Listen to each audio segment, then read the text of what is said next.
নারায়ণের মা শেখাচ্ছে যেমন শেখাবে সন্তান হচ্ছে নারায়ণী 3 বৎসর 4 বৎসর 5 বৎসর 6 বৎসর বয়স হয়েছে। এবার মাকে একদিন মায়না ধরেছে, ও মা কি রে, না মেলা থেকে আমাকে একটা কলসি কিনে দেবে। কলসি? তুই কলসি নিয়ে কি করবি, তুই এতটুকু? ও মা আমায় দাও একটা কলস। আরে কি করবি বলবি তো? না আমি না সুরধনী গঙ্গা থেকে গঙ্গা জল নিয়ে আসবো। হ্যাঁ, তারপর ওই গঙ্গা জল নিয়ে এসে মন্দির মার্জনা করিব। ছোট থেকে আপনি ছেলে মেয়েদের যেমন শিক্ষা দেবেন, বৃক্ষ তোমার নাম কি বলেন পরিচয়। ওই নারায়ণী নিত্যই করে, মন্দির মার্জনা করে, পুষ্প চয়ন করে, চন্দন ঘষে, তুলসী পত্র চয়ন করে, চন্দন ঘষে তাতে মিশ্রিত করে গোপীনাথের সেবার জোগাড় করে।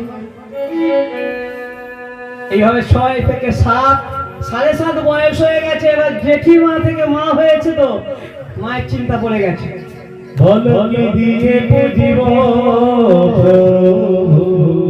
শিবাস পণ্ডিত একবার মনের আবেগ থেকে পূজা করছে মন্দিরে গোপীনাথকে। মালিনী স্বামীকে বলছে, আমাদের মেয়ের কত বয়স হয়েছে জানো? কত গো? 7 পার হয়ে গেছে।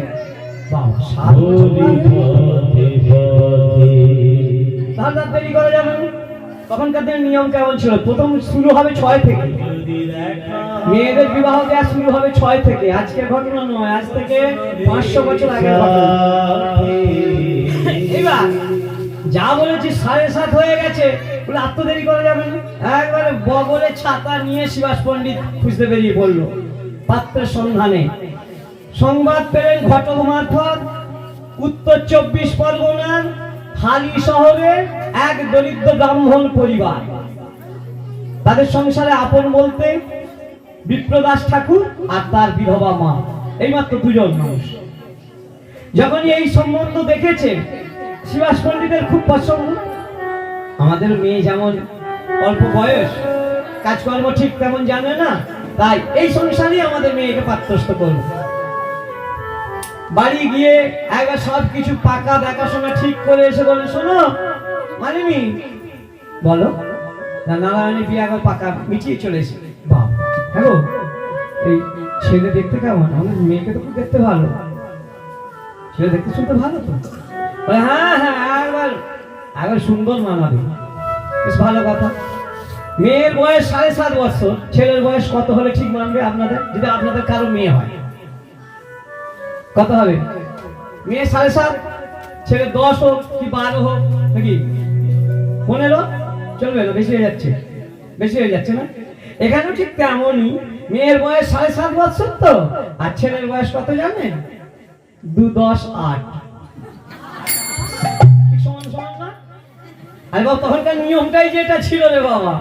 আবার দেখুন তারপরে নিয়মটি কেমন, তাহলে বুঝলাম যে তাহলে ঠিক আছে। এবার পাকা দেখাশোনা হয়ে গেছে সকলে, তারা বিলম্ব করে না, যেখানে যে আত্মীয় স্বজনের সামনে নেমন্তন্ন শুরু করে দাও। নেমন্তন্ন শুরু হয়ে গেল। এক সময় দিন এসে উপস্থিত, বিবাহের দিন। বিবাহের দিন সকাল থেকেই একবারে চারিদিক থেকে আত্মীয় স্বজন আসছে, আর সকাল থেকেই নহবত বাজছে, সানাই বাজছে, সানাই বাজছে।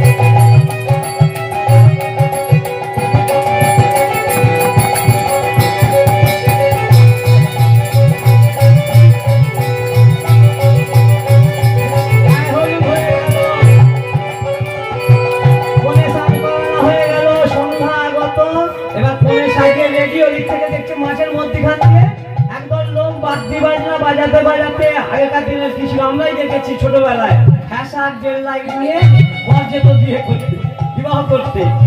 তখন এত ইলেকট্রিকের যুগ ছিল না। যখনই দেখতে পাচ্ছে একজন বলে বল আসছে এই শঙ্খ বাজানো না, বল আসছে গো, বল আসছে।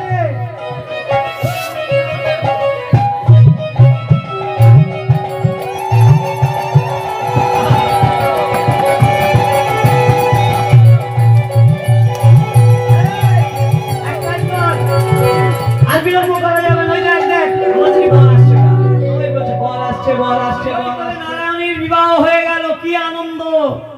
7.5 বছর মেয়ের বয়সে তার জ্ঞান হয়েছে, বিবাহ কি জিনিস সে বোঝে না তো, আনন্দ করে বিবাহ হয়ে গেল। অসুবিধে কবে হলো জানো? অসুবিধে এসে দাঁড়ালো পরের দিন প্রাতঃকালে, সকালবেলায় ওই মালিনী মা ডাকছে, নারায়ণী রে, আয় মা, আর বিলম্ব করিস না, এতটা পথ রওনা দিতে হবে। নারায়ণী শুনতে, ও মা, এতটা পথ রওনা দিতে হবে মানে কোথায় যাবো? সে কি রে, গত রাত্রিতে যার গলায় মালা দিয়ে বিবাহ করেছিস ওই জামাই বাবাজির সাথে জামাই বাবাজির বাড়ি যেতে হবে। আগে বলনি কেন? আগে কি বলবো মা, এটাই তো সমাজের নিয়ম, এটাই তো সংসারের নিয়ম। না মা, আমি যাবো না মা, আমি যাবো। সীমা, ও কথা বলতে নেই, যাবো না বলতে নেই, আমি যাবো না, আমি বলছি আমি যাবো না। বাচ্চা সেরকম লেগে যাবে না, যখন যে কাজটা রাজি না দেবে শুধু পা ছুটবে, আমি যাবো না।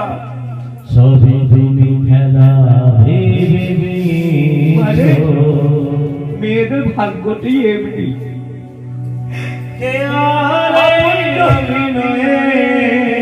মা বাবা ভাই বোন আপন জনদের ছেড়ে দিয়ে বিবাহের পরের দিন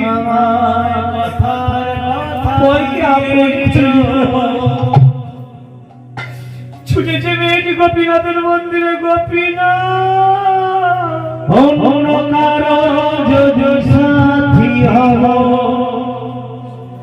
তবে তোমায় কেন মন দিলা গোপীনাথ, ও গো বলো না সহজ করে। ও গোপীনাথ, আমার মা বলেছিল তুমি নাকি আমার, বলো না গোপীনাথ, আমায় পেরেছো তুমি বুঝিতে, কেন তোমায় ছেড়ে যেতে হবে বলো না।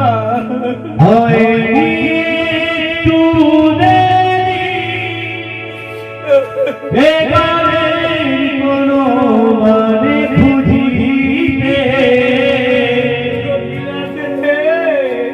কাছে থেকেও দূরে গেলে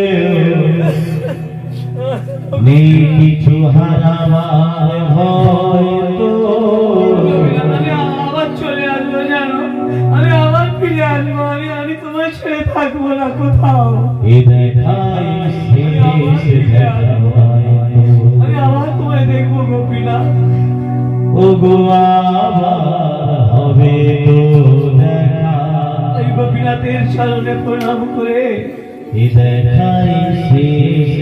ছোট্ট মেয়েটি 7.5 বছরের নারায়ণী কি চোখে তোমায় দেখে মা ভোলাচ্ছে, নারায়ণীকে বোঝাতে পারলে কাঁদিস না মা, এটাই সংসারের নিয়ম। চল না, চল, গেলে ভালো লাগবে, চল। ওই গেল শ্বশুরালয়। এই যে অল্প বয়সে 7.5 বছরের মেয়েদের তখনকার বিবাহ হতো, আবার কি নিয়ম দেখুন, কতদিন শ্বশুর বাড়িতে থাকবে জানেন? ওই দেখো 8 দিন পর কি হয়, অষ্টমঙ্গলা না কি হয়, ওই অষ্টমঙ্গলা শ্বশুর বাড়িতে করে আবার ফিরে এলো মেয়েটি। এরপর আর কিন্তু মেয়েটিকে পাঠানো হবে না। কেন? যতদিন মেয়েটি উপযুক্ত না হবে, স্বামী কি জিনিস, সংসার কি জিনিস যতদিন না বুঝবে, আর ওই মেয়েকে পাঠানো হতো না। এই নিয়মটি ছিল জানেন। অষ্টমঙ্গলা করে মন্দিরে এসে একবার সোজা এসে মন্দিরে গিয়ে প্রবেশ করছে, গোপীনাথ আমি চলে এসেছি জানো, আমি চলে এসেছি, আবার আমি তোমাকে নিয়ে খেলা করবো, আবার আমি তোমার সাথে থাকবো গোপীনাথ। যাই গোপীনাথ, জামাই বাবাজি মাঝে মাঝে যাতায়াত করে, আসে যায়, কিন্তু মেয়েটি যায় না। সাত থেকে 8, 8:30, আর ওই এবার 2 বছর হয়ে গেল তো, এবার মনটা একেবারে গোপীনাথকে দিয়ে ফেলেছে। আর ওই গুনগুন করে গোপীনাথকে চন্দন গোস্বাল বলছে, ও গোপীনাথ, জয় গোপীনাথ, জয় গোপীনাথ, জয় গোপীনাথ, জয় গোপীনাথ, জয় গোপীনাথ, জয় গোপীনাথ। আমি তুমি ছেড়ে কোথাও যাবো না গোপীনাথ, এই আমি চোখের জল মুছে ফেললাম। জয় গোপীনাথ, জয় গোপীনাথ, জয় গোপীনাথ,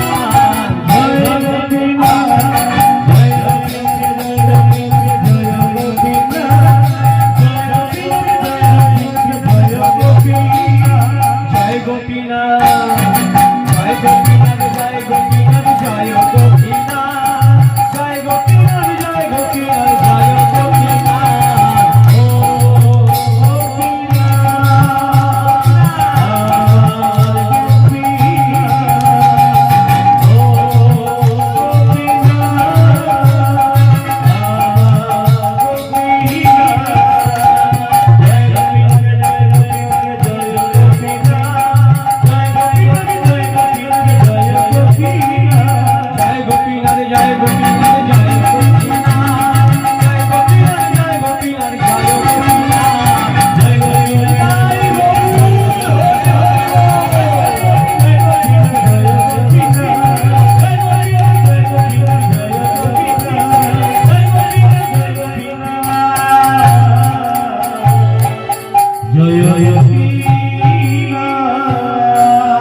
জয় গোপীনাথের নাম নিয়ে নিত্য থাকে। এইভাবে 7:30 থেকে 8:30, 9 বৎসর বয়স হয়েছে। 9 বৎসর বয়স হয়েছে নারায়ণী। একদিন হঠাৎ সকালবেলা প্রভাতকালে একটি পত্রবাহক পত্র নিয়ে এলো, চিঠি এলো। চিঠিটি নিয়ে এসে ওই নারায়ণীর বাবাকে দিয়েছেন, শ্রীনিধিকে। শ্রীনিধির হাতে যখন এই পত্রটি পড়েছে, শ্রীনিধি সোজা একবার দাদার কাছে নিয়ে এসে হাজির। ও দাদা, দাদা গো, এই দেখো আমাদের নারায়ণী শাশুড়ি পত্র পাঠিয়েছে। বলছি, দেখ ভাই, এই জন্য লোকে কি বলে বলতো, একটা কথা আছে না, লোকে কি বলে বলতো, যে বুনে দি আস্তা পুরো নাকি ভালো, বুনে দি এখনো সব এখন পাইনি, বুনে দি পেলেই হলো শুধু। আগেকার দিনের মেয়ের মায়েরা বলতো যে দাদা কত জায়গায় ঘুরছে, একটা আছে মেয়ের জন্য একটা ছেলে দেখো না। এখন মেয়ের মায়েরা বলেনি, মেয়ের মায়েদেরকে বলতে গেল 3 লাখ টাকা নিয়ে আমার সঙ্গে এসে দেখা করতে। মেয়ের মা বলছে ছেলের বিয়ের জন্য মেয়ের বাবা মায়েদের পাগল হতে হচ্ছে। তাই এখানে এবার যা 9 বছর বয়স হয়েছে, চিঠি এসে গেছে। এবার ওই শোন শোন শোন শোন, এই জন্যই তো বলে বনিদিন আস্তাকুলো ভালো। কারণ কি বলতো, আমরা 4টি ভাই, 5টি ভাই বর্তমান আছি। 5টি ভাই বর্তমান থেকেও আমরা সংবাদ নিতে পারি না। আর ব্যায়াম দেখ, আমাদের পত্রের মারফত সংবাদ নিচ্ছে। তাই এক কাজ কর, শোনা কি লিখেছেন, শোনো তো ভাই। যা বললেন কি আছে, শোনো দাদা। হ্যাঁ শোনো দাদা, লিখেছেন বৈবাহিক মহাশয়, পত্র প্রথমেই আমার প্রণাম নেবেন। আশা করি ঈশ্বরের কৃপায় আপনারা সকলেই ভালো আছেন, কুশলে আছেন। আর কেন থাকবেন না বলুন, স্বয়ং নারায়ণ গোপীনাথ যে আপনাদের কুল দেবতা। তাই ঈশ্বরের কাছে প্রার্থনা করি আপনারা ভালো থাকুন, সুখে থাকুন, শান্তিতে থাকুন। আর যদি বলেন আমার কথা কি লিখবো বলুন, আপনারা তো সবই জানেন। অল্প বয়সে স্বামীকে হারিয়ে একমাত্র বিপ্রদাসকে নিয়ে কত স্বপ্ন দেখেছিলাম। বিপ্রদাসকে মনের মতো করে মানুষ করব, উপযুক্ত পাত্রী দেখে তার বিবাহ দেব, সংসারেতে নাতি নাতনিতে ভরে উঠবে। জানেন, আপনাদের মতো বান্ধব পেলাম, সবই ঠিক, কিন্তু নিয়তি কেন বাধ্যতে।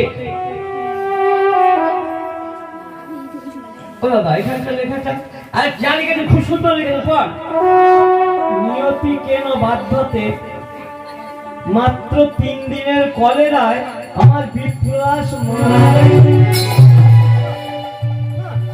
না, এ হয় না, এ হয় না, এ হয় না, ভুল লেখা আছে, এ ভুল লেখা আছে। শিবাস পণ্ডিত বড় দাদা তো, শোন ভাই, লেখা ঠিক আছে। কি বললো? লেখা ঠিক আছে। আমাদের জামাতা, তুমি তো 15 দিন আগে গিয়েছিলে, তুমি বললে সবাই ভালো আছে। রে, এই মৃত্যু জগতে একমাত্র সত্য। এই দেহ খাঁচা থেকে একবার প্রাণ পাখি উড়ে গেলে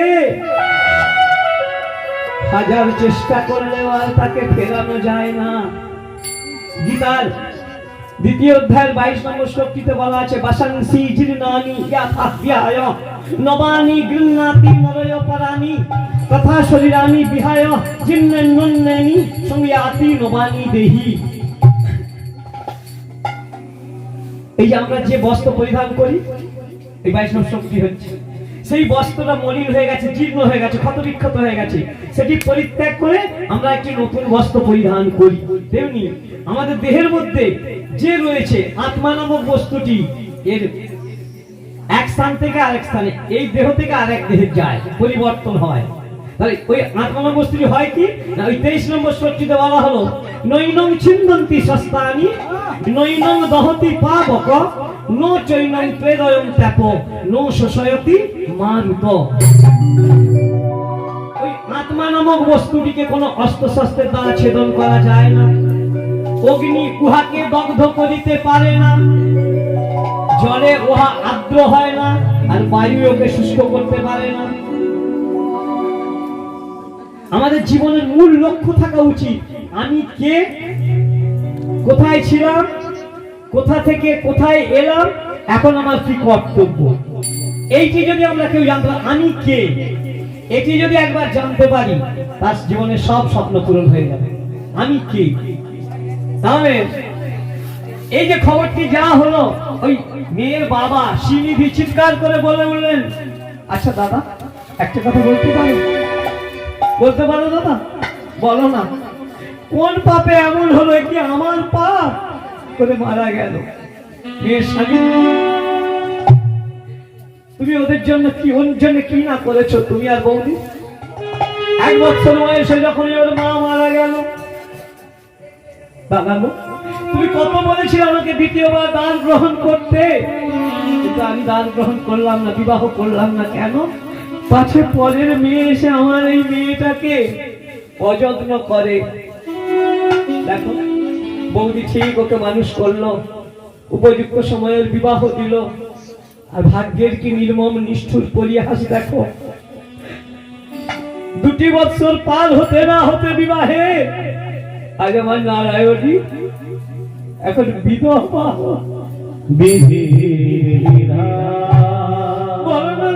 কাল পাপে এমন হলো বলো?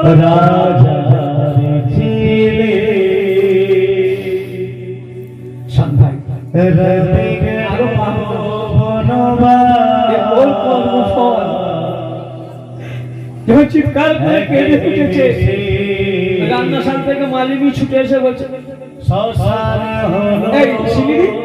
কি হয়েছে? তো দাদা কিছু বলেছে?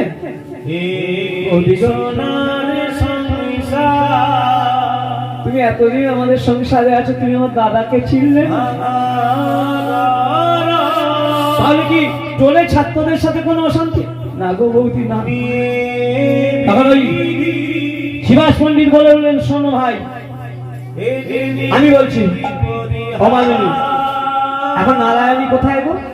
ঠাকুর ঘরে কেমন সুন্দর চন্দন ঘষছে আর গুনগুন করে গান করছে।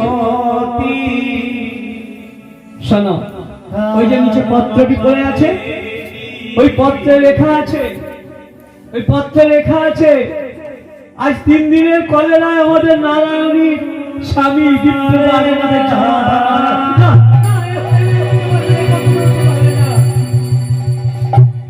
এটাই সত্য। আচ্ছা স্বামী, একটা কথা বলবো? বলো। এই যে সংবাদটা কজন জানে? কেউ জানে না। তুমি, আমি আর সে নিধি ছাড়া। তাহলে এক কাজ করো, এই কথাটা কাউকে বলো না। মেয়েটি যেমন সদবা সাজে আছে, আমরা কাউকে বলবো না যে ও বিধবা। সুভাষ পণ্ডিত হুঙ্কার দিয়ে বলে উঠলেন, শোনো নারায়ণী, শোনো মালিনী, আজ নারায়ণী বিধবা যেন সদবায় সাজিয়ে রেখেছো, যেদিন সমাজপতির দল জানতে পারবে, জানো সেই দিন আমার উঁচু মাথাটা কোথায় যাবে। এক কাজ করো, সব কথা শুনতে চাই না, আমার আদেশ, তুমি ওকে নিয়ে যাও গঙ্গার ঘাটে। যা বলেছে গঙ্গার ঘাটে নিয়ে যাও। আমি আমি ওকে নিয়ে যাবো? মেয়েটিকে নাই বা গর্ভে ধারণ করলাম, ও তোমার মা বলে ডাকে, তুমি বলো আমি পারবো? ওসব কথা শুনতে চাই না, আমার আদেশ, তুমি ওকে গঙ্গার ঘাটে নিয়ে যাও। আগেকার দিনে অমনি মায়েরা বড় করে ঘোমটা দিত, এই মালিনী মা আরো বড় করে ঘোমটা দিয়ে মন্দিরের সামনে গিয়ে ডাকছে, নারায়ণী, এই নারায়ণী। কি মা? আয় মা, গঙ্গায় স্নান করে আসবি, চল। ও মা, আমি তো সেই প্রভাতকালে ব্রহ্ম মুহূর্তে স্নান করে গঙ্গা বাড়ি এনেছি, দেখো না সেই গঙ্গা বাড়ি দিয়ে আমি কেমন চন্দন ঘষছি। মা কি বলছে, ও গো সাধেরি দেহটা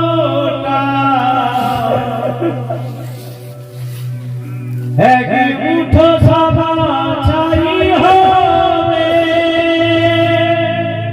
ওরে মা, আজকের দিনটা তো খুব ভালো, আজকের দিনে না দুবার স্নান করতে হয়। এই ঘোমটার ভেতরে মুখটি দেখতে পায় না। তুমি বলছো আজকের দিনটি ভালো, ঠিক আছে মা, আমি চললাম, তুমি এসো। মা বলেছে ভালো দিন, আনন্দে মেয়েটি ছুটতে ছুটতে গঙ্গার ঘাটে যাচ্ছে। গঙ্গার ঘাটে গিয়ে বসে বসে পা দোলাচ্ছে, জানেন, জলের ওপর পা রেখে।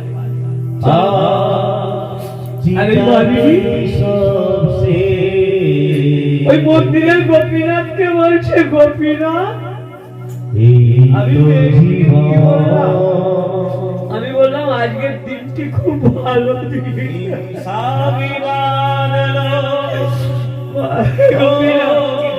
এমন ভালো দিন কোন সদবা নারীর জীবনে যেন না আসে।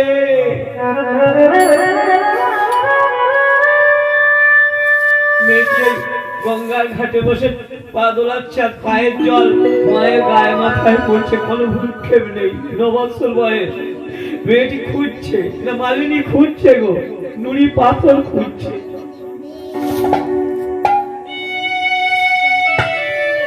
নুড়ি পাথর খুঁজছে, নুড়ি পাথরটি নিয়ে বলছে, নারায়ণী কি মা, এবার কল দুটি বাড়াতো, যেমনি হাত দুটি বাড়াতে বলেছে, ওই নুড়ি পাথর দিয়ে হাতের শাখাগুলো ভেঙে দিচ্ছে।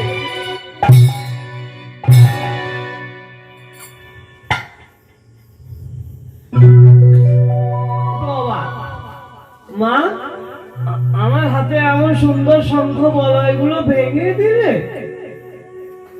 মা কিন্তু কোনো কথা বলে, ওই ঘুমটার ভিতরে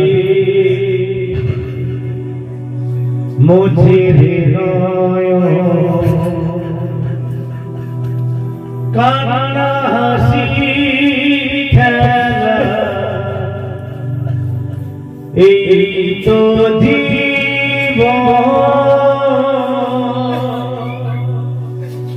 অঞ্জলি ভরে জল তুলে নিয়েছি, সিঁদুরটি ধুয়ে মুছে জীবনে আঘাত শেষে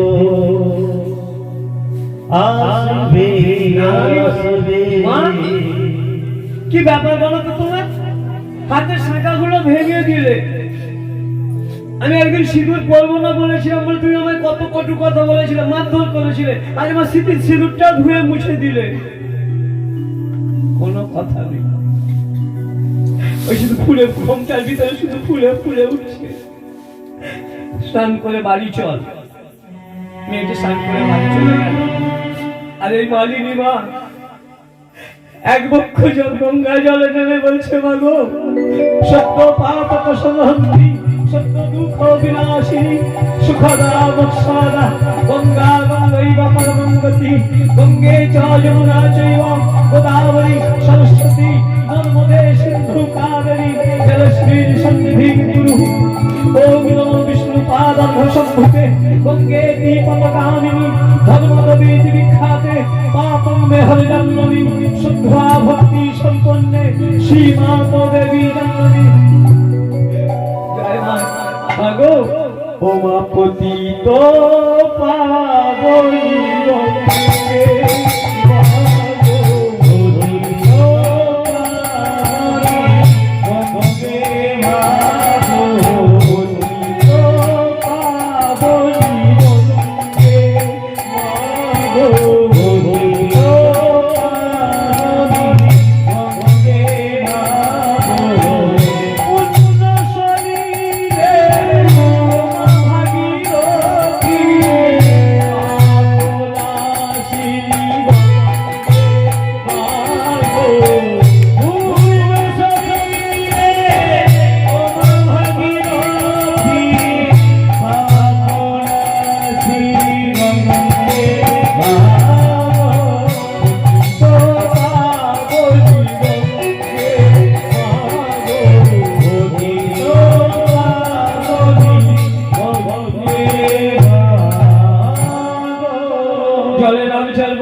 আমার মেয়ের স্মৃতির সিঁদুর ধুয়ে মুছে দিয়ে যদি কোনো অপরাধ করে থাকি আমায় ক্ষমা করিস মা।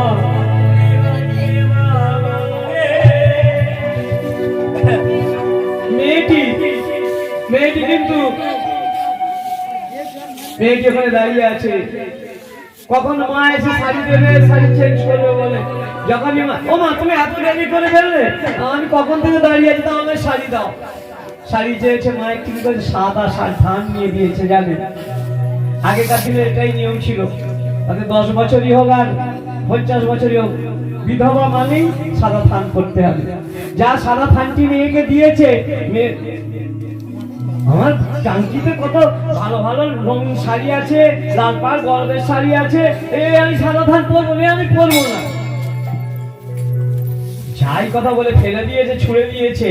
অমনি আর ওই মালিনী মা আর সহ্য করতে পারেন, উনি রোজ পর্যন্ত পর্যবিত করে বলে উঠলেন, কি বলবি হতভাগী, রঙিন শাড়ি পরবি, লাল পাড় গর্বের শাড়ি পরবি না, শোন হতভাগী, শুধু আজ কেন, আজকের পর থেকে তোর দেহ থেকে সব লাল রং ধুয়ে মুছে গেল, মুছে গেছে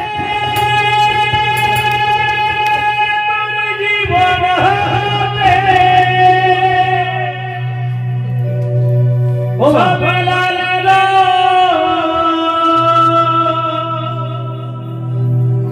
মুছে গেছে জীবন হতে।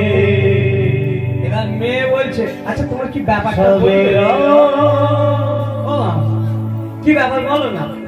হাতের শাখা ভেঙে দিলে, জিজ্ঞাসা করলাম, কিছু বললে না। স্মৃতির সিঁদুর ধুয়ে মুছে দিলে, জিজ্ঞাসা করলাম, কিছু বললে না। এখন বলছো আজকের পর থেকে আমার জীবন হতেই লাল রং মুছে গেছে, বলবে বাবা। তখন এবার মালিনী বলছে, শোন হতভাগী, মনে পড়ে আজ থেকে 2 বছর পূর্বে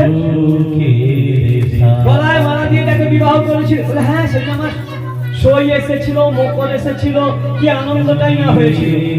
শোন, সেই যার গলায় মালা দিয়ে বিবাহ করেছিলিস, সেই বিপ্রদাস জামাই বাবাজি তোর শাশুড়ি আজ চিঠি পাঠিয়েছে, পত্র পাঠিয়েছে, আজ প্রভাত কালে মারা গেছে। যা বলেছেন মারা গেছে বলে মা তো কাঁদছে। মানে মেয়েটি কি বললো জানেন, তাই বলো, আমি ভাবলাম কি না কি হয়ে গেছে। ও মা, সেই লোকটি মরে গেছে বলে তুমি কাঁদছো, আমার ভালোই হলো। মেয়ে ঠিক কথা বলছে? কেউ মেয়ে ঠিক কথা বলছে? ঠিক কথা বলেনি তো। মা বলছে, ওরে হতভাগী, কারো স্বামী মারা গেলে ভালো হয় না। আবার বলছে, আমার ভালোই হলো, ভালোই হলো, সে মারা গেল, আমার সেই মেয়েটিও বলছে আমার ভালোই হলো। আর এখনের কোনো মেয়ে যদি বিবাহের পর স্বামী মারা যায় যদি বলে আমার ভালোই হলো, তো মানে কিন্তু আলাদা। এখন মেয়ের একজন গেলে তো বয়ে গেল, আমার পিছনে 5জন লাইন দিয়ে আছে বলে এই ভাবনা হলে কিন্তু খুব ভুল। আর এই মেয়েটি কিভাবে বলছে, ও মা এদিকে এসো, মায়ের হাতটি ধরে চলো, মাকে ধরে নিয়ে চলো, গিয়ে মন্দিরে নিয়ে গিয়ে বলছো দিকে গোপীনাথকে দেখি বলছো, গোপীনাথ ভগবান নারায়ণ তুমি কি বলেছিলে গোপীনাথ নাকি আমার? হ্যাঁ এখনো বলছি গোপীনাথ তো। তাহলে মা গো ওই গোপীনাথ যদি আমার, আমিও তো গোপীনাথের, হ্যাঁ তাহলে বলো তোমার সেই লোকটি যদি বেঁচে থাকতো, ও গো মা গো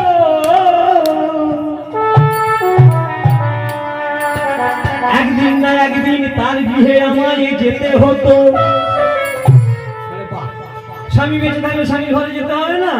তাহলে আমার গোপীনাথের সেবা,